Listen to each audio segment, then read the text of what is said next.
Good afternoon, everyone. Welcome to 1 p.m. CST, which is when we are going to be starting our 6 ways ActivReporter can give you unprecedented visibility into your GP data. So, again, welcome. I am Sarah Brewster. First thing we want to go over just the housekeeping information. So please ask questions if you have them. There is a spot in your GoToWebinar interface where you can ask and enter a question. Please do that if you do have a question, and we're going to pick up questions as we can at the end, and we'll follow up by email, of course, if we run out of time. We are also recording this webinar, and we will email out a link for you to access that recording as well as the slides after the webinar concludes.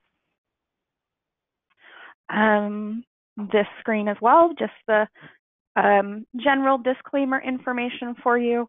I am giving you my best information that I have, but of course that doesn't guarantee it's the best information for you, so use your own best judgment. All that good information. And here we are. Okay, so 6 ActivReporter features. So these are the 6 features of the ActivReporter software that I feel work the best to give you that visibility into your GP data that I have been talking about with that title. So these features are HD Pane, filters, along with lookups, financial views, being able to view unposted entries, drill down, and drill back. Now, these might be terms that you may not be familiar with, but anyone who's seen the ActivReporter product, you've seen a few of these things in action, but we really haven't been able to go into why these are such great tools and kind of give you some real-world examples of how to use them.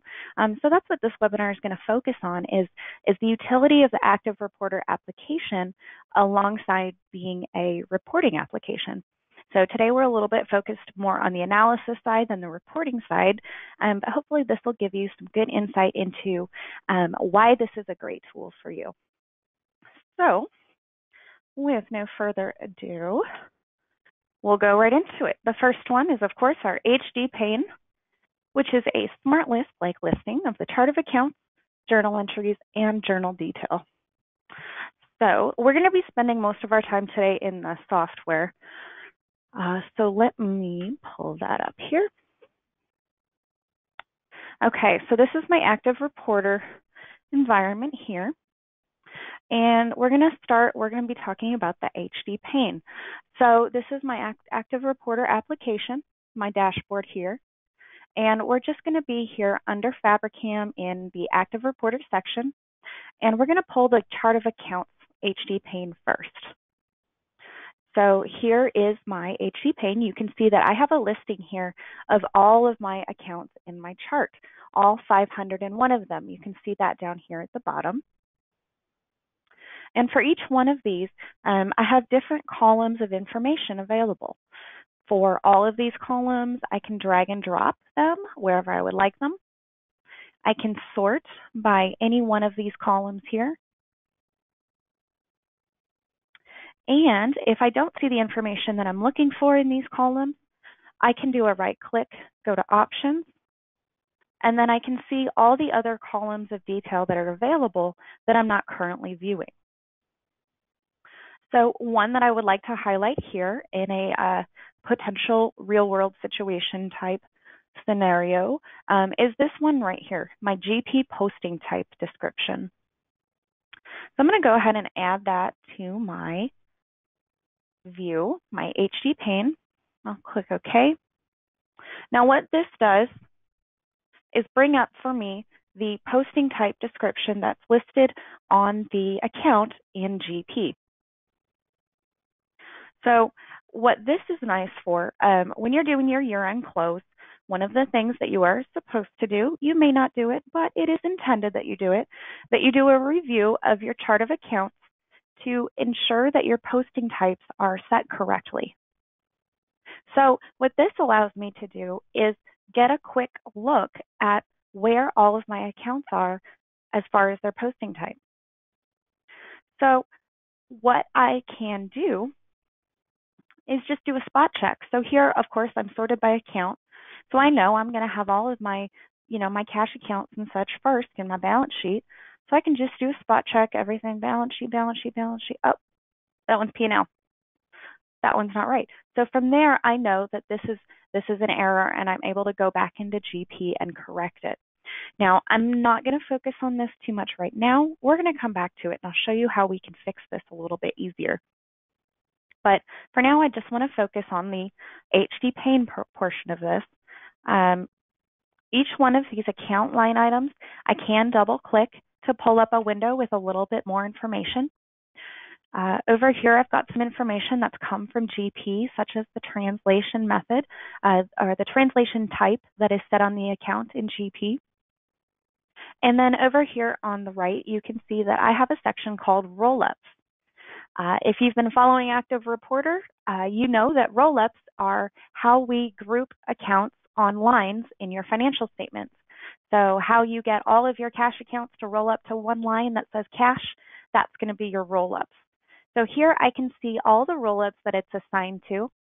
And then within that rollup, I can see what item it's assigned to. So in this case, my accounts receivable account is listed on my balance sheet right here, and it's included on the accounts receivable line. And this is just, give you a little bit more visibility into where your accounts fall.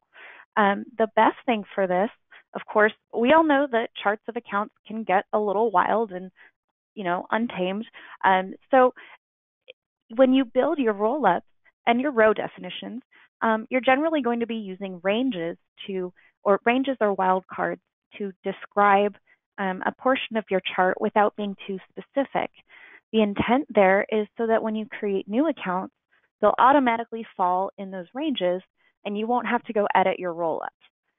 Well, that's a great idea, but like I said, we all know that charts can get out of control. So you want to make sure that you check that. So in this case, I've got a great way to do that here. On my account listing, I have a column for the created date. And I can sort that and see that here's my new account that I just added this morning. And I can double click on that to check and see if it's listed in the right rollups. So this is an AR account for Spain. And I look and see, oh, wait a minute, it's on my AP line. I don't want it on AP. So from here, it's really easy for me to actually go into my rollup item here to make the changes that I need to make. Now that was just a real quick F4 shortcut, opens the desired item. If I hit F3, it's going to bring me a list. So that's just a real quick shortcut tip there for F3 and F4. So that's a little bit about the HD Pane in the chart of accounts. Let's go on to the journal entries folder. So this is my journal entries HD Pane. And here what I have is a listing of all of the journal entries that are currently in my GP system for this company, of course, for my Fabricam company. You can see down here that I've got my total of 3,300. And each one of these lines here represents an entire journal entry. So let's look at this one, for example. You can see the entry number, the year, the date, all that good stuff, as well as the information that gets pushed through from the other packages. In this case, this is going to be sales. So for that, I'm able to see things like the name and the ID, as well as the invoice number. So drilling down, double-clicking on one of these items will bring up the entire journal entry, so you can see all of the detail lines that go into it, and you can get that context for that entry. Moving on to the journal detail pane. So this is my journal detail HD pane. Each one of these lines represents one journal detail line item on a journal entry. So for all of those 3,300 journal entries, we've got about 47,000 detail lines. And they're all readily available for me. All 47,000 I'm able to get through and work with very quickly without needing to refresh. So again, we have the same functionality here as we have in the other two. You can drag and drop your columns as much as you'd like. You can sort by each one of your columns. And again, we have more columns available under options here. Each one of these, again, you can do the double click to get more information about that specific detail line, as well as hit this journal entry button to get more context and see that line in the entire entry. So what I want to talk about now, let's see, I'm getting ahead of myself. So that's the HD Pane. It's just this wonderful list of each one of your chart of accounts, journal entries, and journal detail. So let me go back to this. So the HD Pane is great, right? I'm going to give you filters now. Filters are going to make the HD Pane 1,000 times better for you. So what filters allow you to do is save frequent searches using detailed criteria and relative dates. So let's pull that up and we'll look at that here. So I want to stay here in the journal detail folder in this HD Pane view. And you may have noticed that we have this line up here that says filters, and it has a drop-down box here available. Each one of these items is a filter that's built on selection criteria to filter these 47,000 line items down to the items that are actually relevant for what you're looking for right now. So many of these are built in, and I have also created some custom ones, which is available to all your users. Everybody's able to go in and create their own filters, and they can share them amongst each other if they would like. So, for example, here's one that's built in. This is for the payroll journal. And what this does is it just filters to all of the journal detail that took place within the payroll journal. You can see that we filtered down to about 6,000 line items here. But you know what's interesting? I'm in the payroll journal.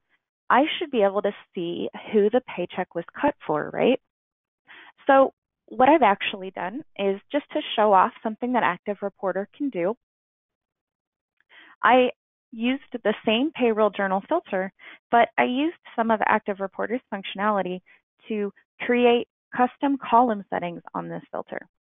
So what I'm able to do is I can select my edited payroll journal filter.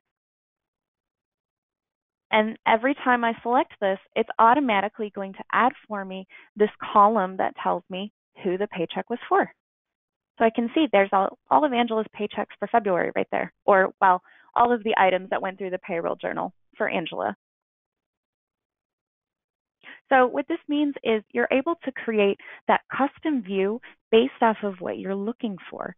So you can filter off your selection criteria and then set the columns so that you have the right detail available easily on your screen.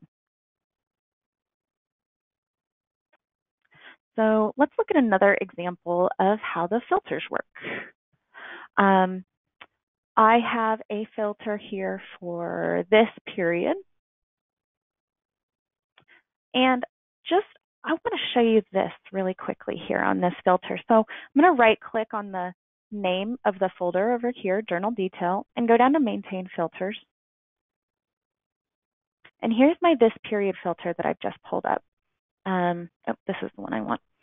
This period filter. Now, this is the one that says IRL, because this is the one that's actually working based off of reality instead of Fabricam's date of April 2017.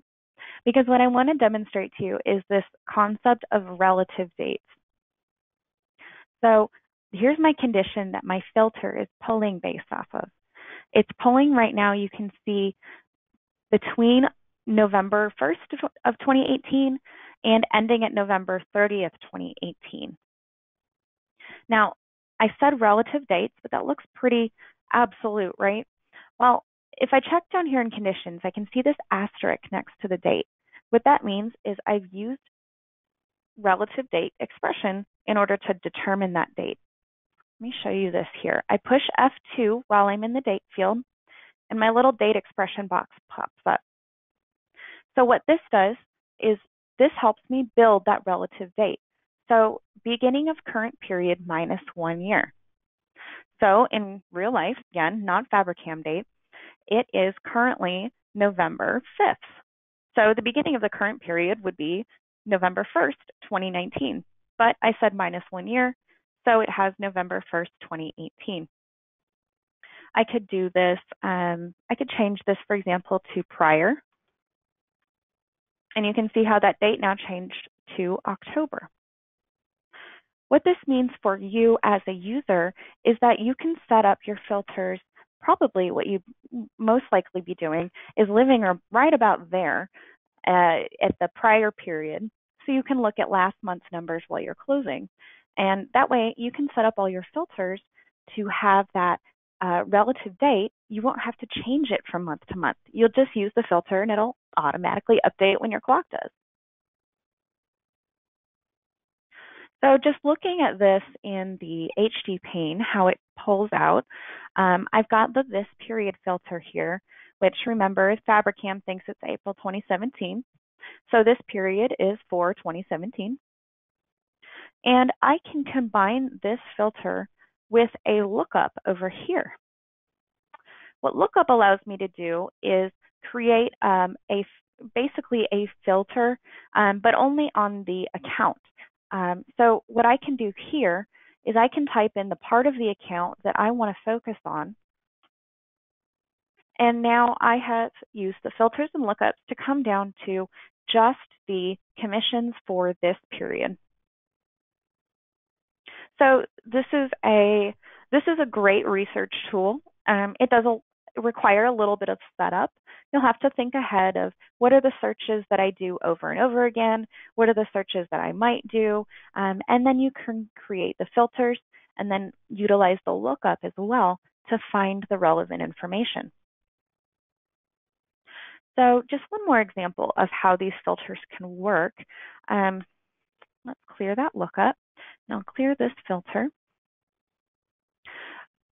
My Fabricam company is set up so that this account structure here is actually, the first segment is set up as the company segment. So I'm pretending that Fabricam actually has several different subsidiary companies, and we're trying to make sure that we balance by this first segment there.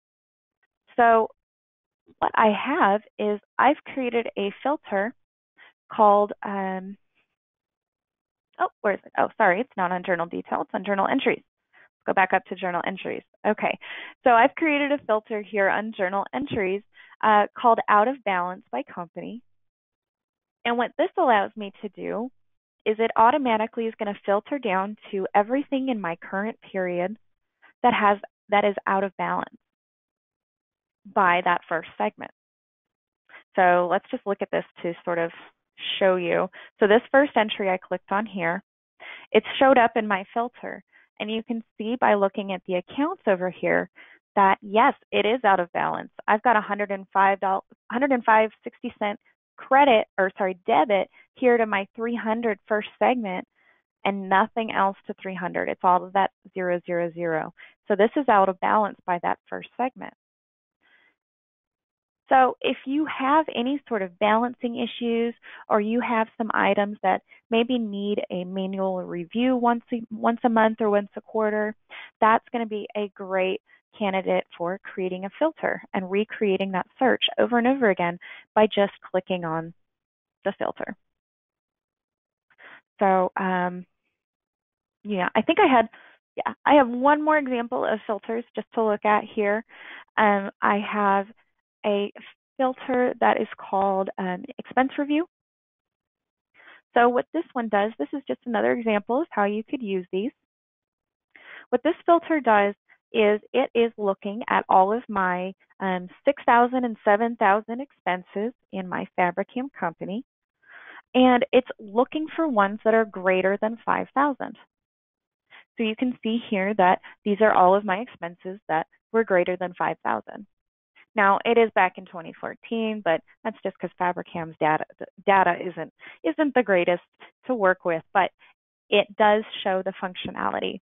So if you have maybe employee expenses that need manual reviewing, you can set up the specific accounts in the filter as well as your limits, anything over 500, anything over 200, etc., and so on. And that way you can get that manual review. So that's how filters and lookups work in the HD pane. Let's look at, whoops, I have to do my, here we go. So that's filters. Let's look at financial views. So we talk about financial views a lot, but they're a little bit more obscure. It's not really something you've seen before. So I'm really excited to get to highlight these a little bit and spend a little bit more time on them. These are basically a bird's eye view with real-time, no refresh needed, customizable displays. So what's that actually look like? Let's find out. Let's find there it is. Okay, so financial views, those are going to live here under financial views. I know, it's a shocker. Lives under financial views. Let's look first. This is one of the views that will come default with the product. And that's called our, oops, I've already got things going on. This is our trial balance financial view. What this is just a listing of every one of your accounts in your chart, as well as the description, and then a beginning balance, period activity information, and then the ending balance at the end. This can be viewed for any one of your periods, years, or even calendars.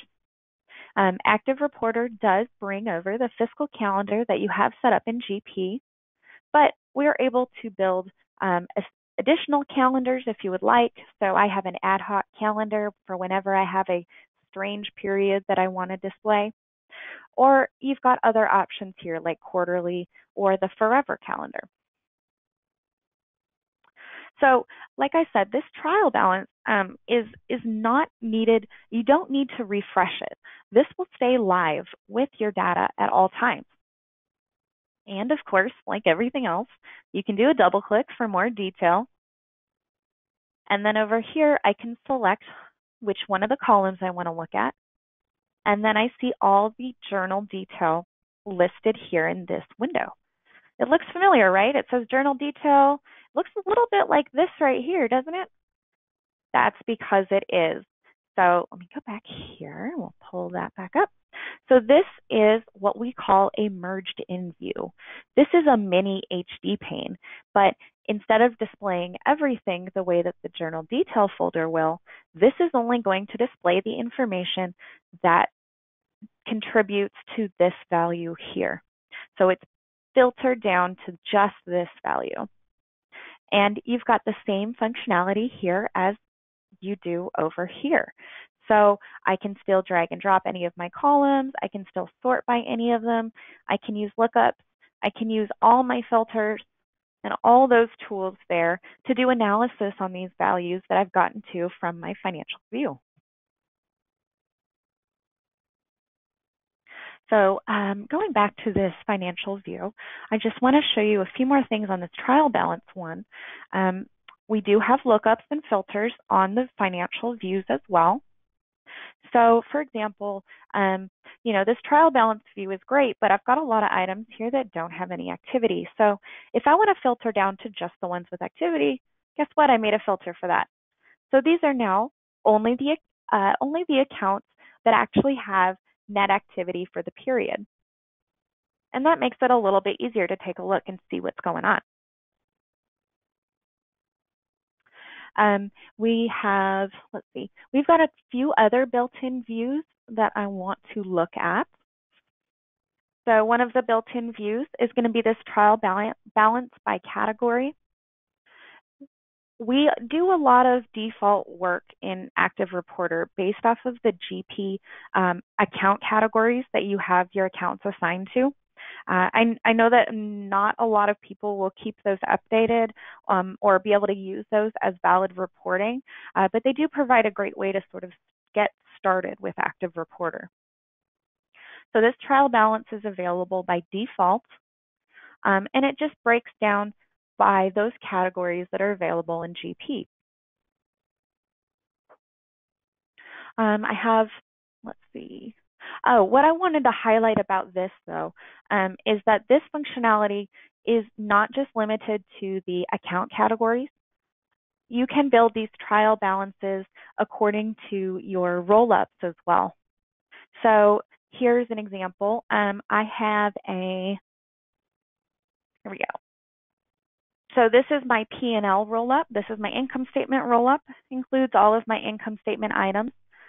Again, it is built off of categories, but yours does not need to be. It just needs to be a roll-up, which is what this is. And then I'm able to have this view that's going to match my reports, but it's not a report. I don't have to pull it or run it or generate it. It's just there. And as an accountant, as somebody in the office who's looking at these numbers all day, every day, this is a great tool to be able to lean on to just give you some time saving. So a couple more examples of financial views. We've got the ability to do this activity by month by category. So this is another default roll-up, or sorry, another default financial view.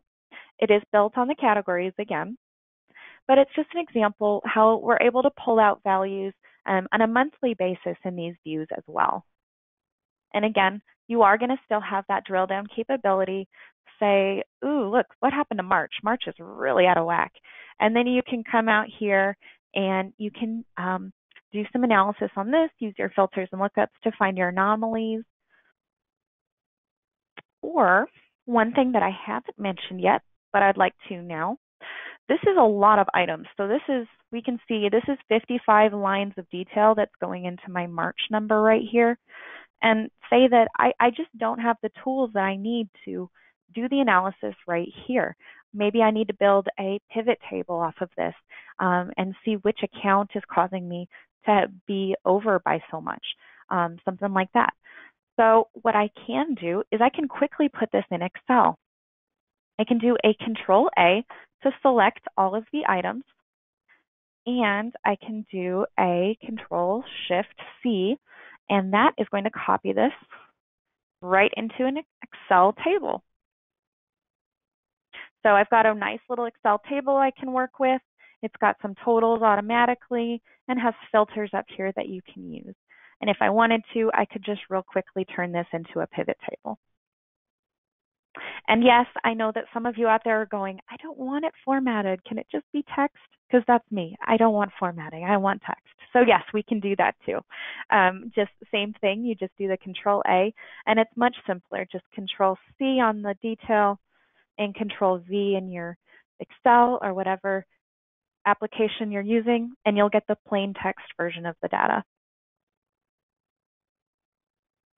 Let me close down that. Okay. And then just one more example of financial views. Here's my sales view. This is my favorite. It was fun to put together. All that this is it's just a financial view for my different sales locations within Fabricam, and then a total of the relevant accounts. So in this case, for the United States, my sales account is going to be this one right here, which of course, this is not difficult information to get a hold of. It's just that it's not as easy to see in this sort of summary quite so easily. So this lets me see each one of my sales locations as well as each one of the relevant sales account information here, and just get that mini little P&L going on with my different sales views. So that one's kind of fun. So that's going to be our financial views. So let me do this shuffle again. Here we go. The next one we're going to talk about is unposted entries. So we do have the ability to report and view your unposted entries in GP, the items that you have saved out to batches. So let's look at that in the software. Okay. So we're in financial views. So let's start with financial views. So here's my, let's look at just the trial balance here. So what we have, we're filtered to the accounts that only have activity so that we can see this change. What I have up here is this little box that says include unmerged. And I know you're going, merged, what does merged mean? That is an ActivReporter vocabulary term. We use the terminology merge instead of the terminology posted, like GP does. And that's just a historical item from ActivReporter, where and how it was developed. So it does mean the same thing. Anytime that you see the word merge, if you think post, you are going to be correct. So in this case, include unmerged just means include unposted. So when I tick this box, we'll see those values change to include my unposted entries. So one way you can see that is here I've got 33 items that have activity for this current period. If I take out the unposted, you see it goes down to 30. So there's 3 items on here which have unposted entries, as well as, for example, this one here is included in both. It's at 217,000 with unposted, and it's 172 with just posted. So that allows you to get a view here as you do your month-end close, for example. You can get a look at how things are shaping up, if you have things in where you want them or not. Let's look at this in a few different areas. So let's go back to the journal entries. So I'm in my journal entries HD Pane view here, and I do have a filter. It's called New Entries. And what this does, you can see over here from my column, this is pulling up all the entries that I currently have saved out to batches in GP that are not yet posted. So this is a great place to come when you are, you're doing your month-end close and you want to make sure that you've got everything closed out, everything posted. Here you can see what you've not yet posted. Same thing here in journal detail. I have a filter for that. Let's make this a little bit more sensical. There we go. So I have a filter to get my unposted items here in my journal detail. So again, you can do new entries. And each one of these is going to represent a journal entry that has not yet been posted in GP. So we've got a great amount of functionality there with unposted. And of course, we do want to hit on our reporting as well for just a moment. So I'm going to pull up this financial design that I have available for Fabricam. And I'll keep my 2017 period 4. So here's my financial statements for April 2017. And when I pull up this options dialog box right here, I know we've seen this a million times, but I always click through it and just hit OK, right? I always just take the default. Well, I'm not this time. What I want to show you here is this unmerged entries tick box. Same thing, it's just posted. So if I tick to include my unposted entries, we're going to watch this profit and loss number right here. So right now it's at 64,000. When I include my unposted entries, we can see that number change to the 67,000. So you've probably already thought of this, but what this is fantastic for is when you're doing your closes, you can save all your entries out there and then come out to your financial statement and look at your unposted entries. And you can get a look at how they're going to affect your bottom line, make sure that everything is going the right direction. And this is also great for year-end when you're doing your year-end adjusting entries, because there's a lot of, I have to make this account equal this number, or I have to make this equal that.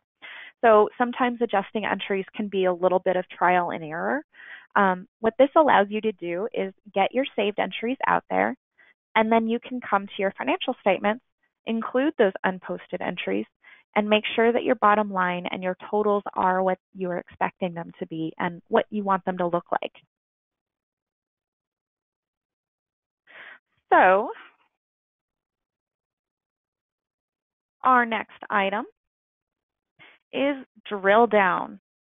So we've seen drill down in a lot of ActivReporter promotions. You've seen it a few times, I'm sure, and that's that ability to get into that detail from your financial statements or anywhere else in the ActivReporter application. What may not have occurred to you is all of that detail that's in the application and in those drill down, it's going to be available to your non-GP users. Meaning that you don't have to have a GP license in order to see financial statement detail. So let me just walk you through a scenario here. So in the old world, I guess we could say, the way things used to work for me is I'd have my financials and, well, it was variance reports. We'd print out the variance reports for all our department heads. We'd walk around and put them on desks so they could look at them. And then they'd review them and come back to me and say, what's that number? And of course I go, I don't know. So, then you pull a trial balance on that account. And then they go, oh, what's that one? Well, then you've got to go find the journal entry number and do the journal entry inquiry to get a look at it. No.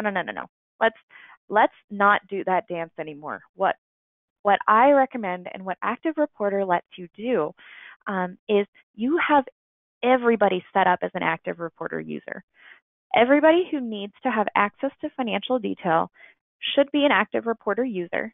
And why not? We don't charge by the user, so it doesn't cost you anything extra. So you get everybody set up as an ActivReporter user.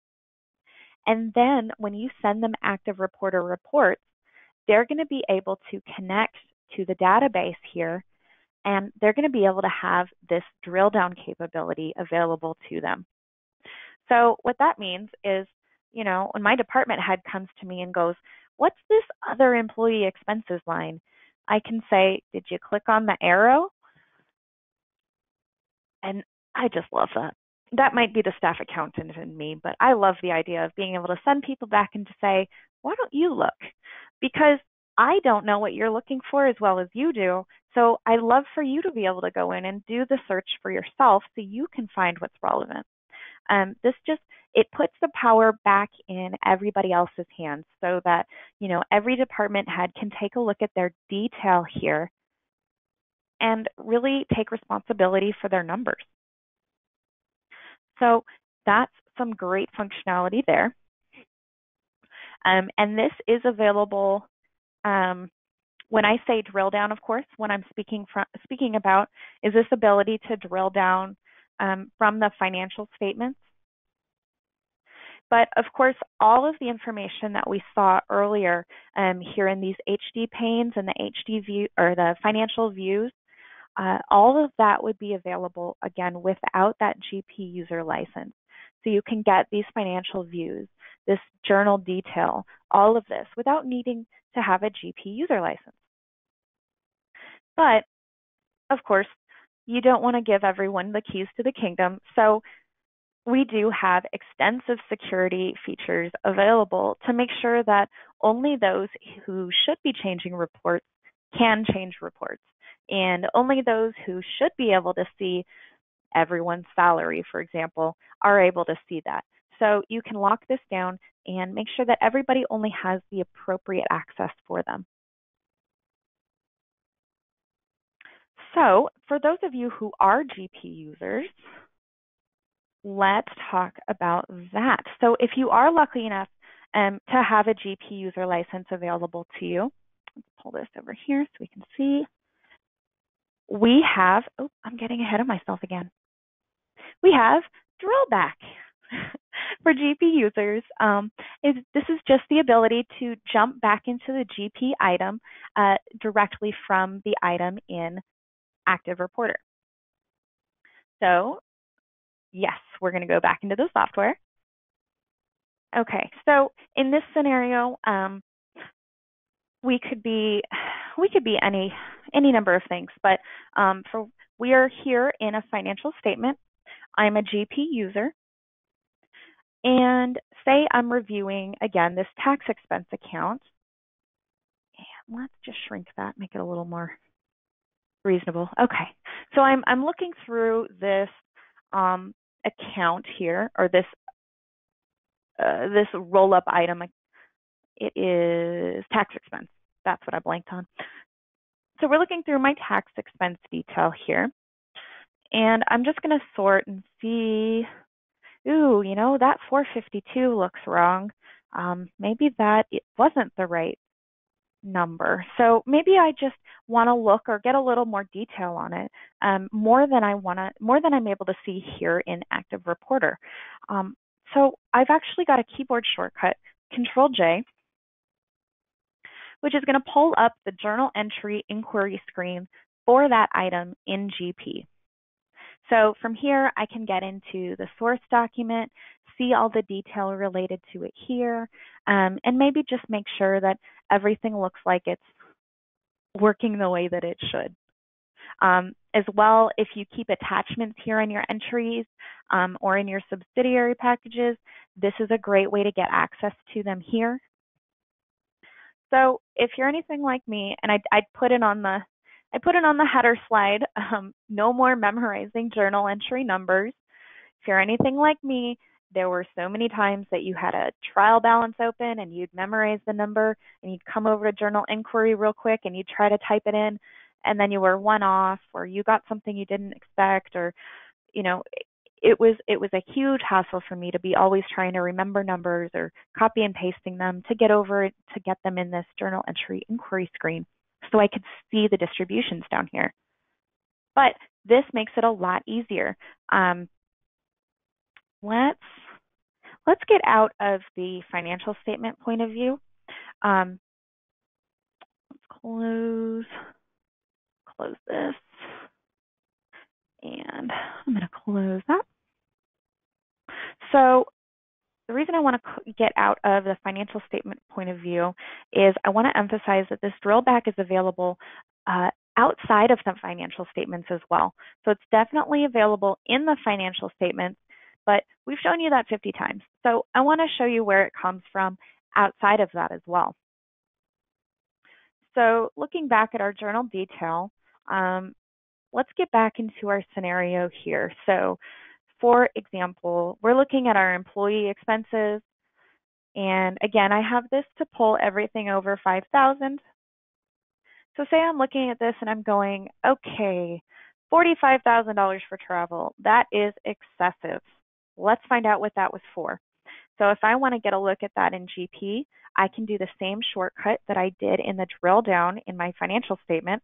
It's Control J, and that'll pull up the inquiry screen for that in GP. So from here, I have access to my attachments. Again, I have access to my source document, and I can do that little bit of research here that is, you know, it needs to be done in GP, but sometimes it's hard to get started because you've got to have that journal entry number typed in. So you are probably starting to put this together, but what I recommend you do, and what ActivReporter allows you to do, is do all your research and finding your anomalies and your problem children over here in your HD panes, and then using the drill back functionality to quickly get back into GP to you know, to do your fixes or verify that everything was correct down in the subsidiary package. So journal detail and journal entries both have that Control J functionality.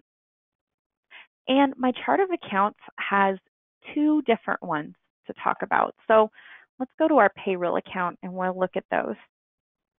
So with your accounts, you've got a few different things. Oh, actually, I have an account for this. I don't want payroll. Remember that new account that we talked about earlier? This one that I created this morning? So let me open that real quick. So hopefully you're seeing a few problems with this. This is an accounts receivable account. It's got the right account structure, but it's in my accounts payable. Why is it in accounts payable? And I can look and see, oops, I can look and see from here that it's in my accounts payable because it's in my accounts payable GP category. So we want to fix this. This is all kinds of incorrect. So instead of needing to go in here and open account and type in the account and everything, I've actually got a drill back shortcut. So Control X is my shortcut for that, and that's going to pull open the account maintenance card for whichever account I currently have selected in the HD pane. Let me pull that back up. So looking at this, we can real quickly see the problems, and we can make adjustments. So this is my accounts receivable account, and oh yeah, it looks like somebody just made a typo. They got the word accounts out, but probably GP auto-completed payable, and whoever was entering, me, didn't notice and just accepted it. So let's just fix that. We're going to put this into accounts receivable this time. Perfect. And we're going to make the posting type balance sheet. I don't know why it was on P&L. So it's on balance sheet now, and let's fix the typical balance. Okay, so everything looks correct now. We'll go ahead and save, and then we get to see, let's see, it doesn't look like it's not live updating here, but if I close it and reopen it again, you can see that it updated to change. So now it's correctly going to show up in my AR lines on my financial statement, and it is correctly being labeled as a balance sheet account. So real easy to do this maintenance on your chart when you have this ability to just select an item and do that Control X shortcut right back into your account maintenance card here. So on these items, let me bring that view over here. So on each one of these chart of account lines, I want to show you this. Remember how we have those merged in views? We have those just about everywhere. So when I double click on this account, I've got the ability over here on the Journal Detail tab to get a merged in view of all the journal detail that has ever touched this account. So basically what this is the journal detail view over here, but filtered to this account. And it's automatically done when you double click on any account line. You automatically get this journal detail generated for you to view. I've also got my Financial Views tab, which is going to show me every time this account shows up on a trial, or it shows up on a financial view. So in this case, in the trial balance, here's my trial balance for that account for this period. So what I want you to get a sense of here with showing you this is that everything links to everything else. What we try to do is provide you all the relevant information from anywhere you might want it. So we tried to think of, you know, when I'm in my chart of accounts, I want to see the activity in that account. So here's my journal detail view. And then from here, you know, I'm looking at my journal detail view. What if I want to see the entire entry in context? Well, just double click to open this window, and there's your journal entry. You can see the journal entry in context. And then, well, once I got here, well, now I want to see it in GP. Guess what? Your shortcut works here too. Control J is going to pull up that journal entry inquiry screen. So this is a program that it's really easy to jump around and get where you need to go when you want to get there. I got off track for a second there, but let me bring it home. We're going to go back here. We've got one more shortcut I want to show you here in the chart of accounts, and that's my Control D drill back shortcut. So Control D is going to open for me the detail inquiry screen for that account for the current year according to the system date, which is 2019, but Fabricam doesn't know that yet. So let me put it back to 17. So there you go. We can get an image of our detail for that account in GP from here. And then from here, of course, you can get into the journal entry and all that good stuff from there. Okay, so that is, yes. that's pretty much all the material that I had that I wanted to show you specifically. So let me go to this. Perfect. So it's questions time. And let's see what questions we've got. If you do have any questions, now is the best time to put them in that little screen to ask them. I do have one question right now saying, do you have the option to have the creator of the journal and the poster on the journal detail report? Which is a great question.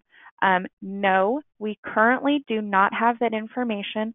However, it is in our current development cycle, meaning that I believe the next version that we build, and then after that release, is going to have that information available. We're going to do I think it's user who posted, and then last user who modified, or something like that is what it's called in the smart list. And we are going to be doing that and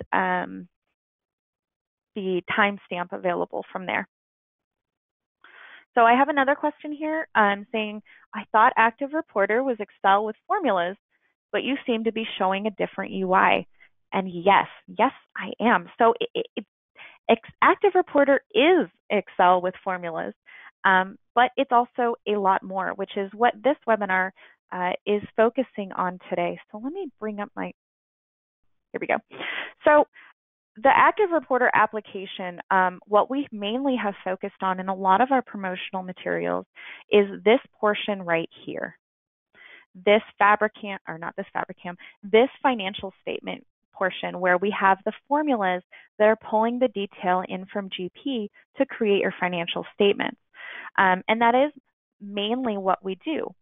But what we focused on today is just looking at the ActivReporter application, which gives you this utility here. So our main thing that we do is the financial reporting within Excel, but we have so much more analysis and research tools available, which is what we focused on today. We will be giving out a link to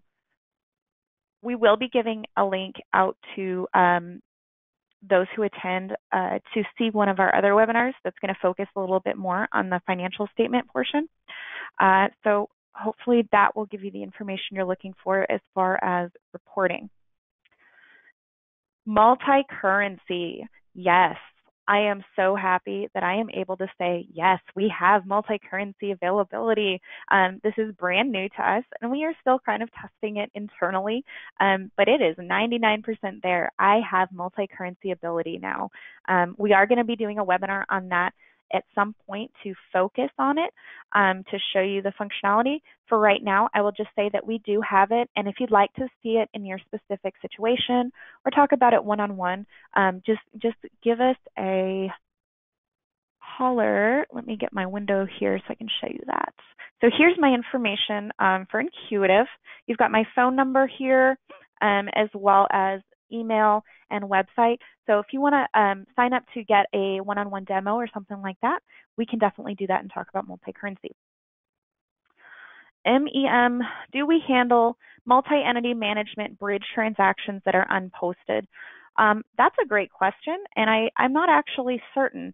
I know that we handle the normal multi-entity management transactions. I'm not sure that I've seen them in an unposted state, but I'd be interested to see that. My guess is as long as it's a saved batch in GP, yes, we will show those. Can you show how to export all of the general ledger detail to Excel? All of it? I mean, I guess I can do all of it.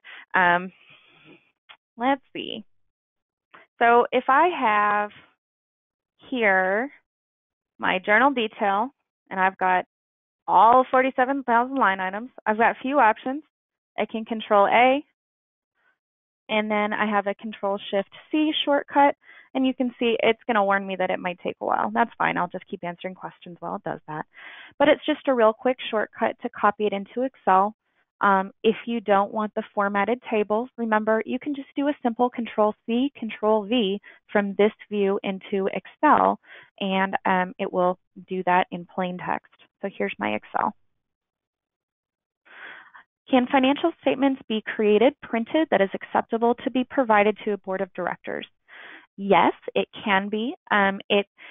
What is acceptable to your board is, of course, going to be different depending on the organization. But because we build our financials here in Excel, we can build to whatever specifications your board might have. So just a little preview of some of these. We do have better resources than these out there to look at what our reporting can look like. But this is just a preview of a few different ways that you could present your financial statements to a board or a department head. Can you bring in encumbrance data? I'm not familiar specifically with how that works in GP. What I will say is if it hits the GL, we will have it in some manner. I'm not sure if that's going to be delineated by a segment or if that's maybe a different ledger, or I'm not sure exactly how encumbrance works. But if it hits the GL, we'll have it. It's just going to be a matter of finding the best way to display and use it. If you want to talk to me specifically about that, you can shoot me an email, and we can see what that would look like. Again, here's my information up on the screen.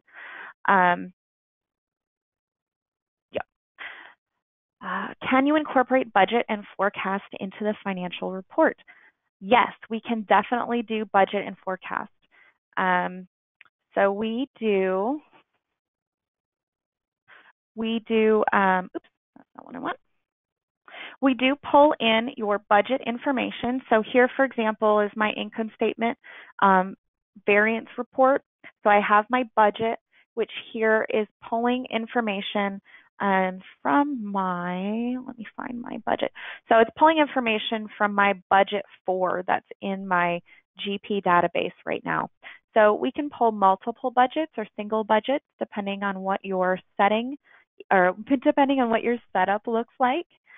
As far as forecasting information, we don't do anything specific with forecasting, but since we do live inside of Excel here, it'd be fairly simple to combine your forecasting calculations and formulas and information with information that's pulled directly out of GP for either your actual or budget ledgers. So one last question here about replacing management reporter reports and converting. So this is an item that we're going to have to make sure that you get a link to a better presentation on this because we are a management reporter replacement and we are able to import your management reporter row definitions and dimension sets into ActivReporter Rollups. And we can utilize those to build your financial statements. So I will make sure that you get a great link to see that demonstrated for you. It unfortunately just was not the topic of the webinar today. So we'll make sure you get a better link on that. And then just, nope, that looks like it's it. Okay, that is all the questions that I have right now. I have 2 minutes left, so if you have a burning question, oh, there it is. I knew there was one more. Migrating from FRX. So technically, yes, we do have a migration plan for that, but it might not be ideal. What we do right now is we migrate you from FRX into Management Reporter, and then we just import from Management Reporter. So it's not a great path, but it's an effective one. We've done it a couple times and it's worked out really well. And you don't need to worry so much about migrating to Management Reporter. I know some things can get jumbled going from FRX to MR, but generally the information that we need, which is the link to financial dimensions that helps us define what goes on each row, that's going to come over to MR just fine, and then it's going to import into ActivReporter just fine. So that is a viable upgrade path. And of course, yes, you may get a recording of the demo. We will be sending out a recording of the demo along with the slides, which don't have a lot, but they'll go to you. We'll send that out to everyone who is registered. So if anyone missed part of the webinar or got here late, we are going to send you a recording of the entire thing. And with that, it is 2 p.m. here in the Panhandle. So I am going to say thank you, everyone, for joining us today. Thank you for taking a look with me at some of the lesser explored features of ActivReporter. And if you want to learn more or you have some questions, you've got my information up here on the screen, and I'd love to hear from you. Thank you so much, and I hope you all have a great remainder of your day.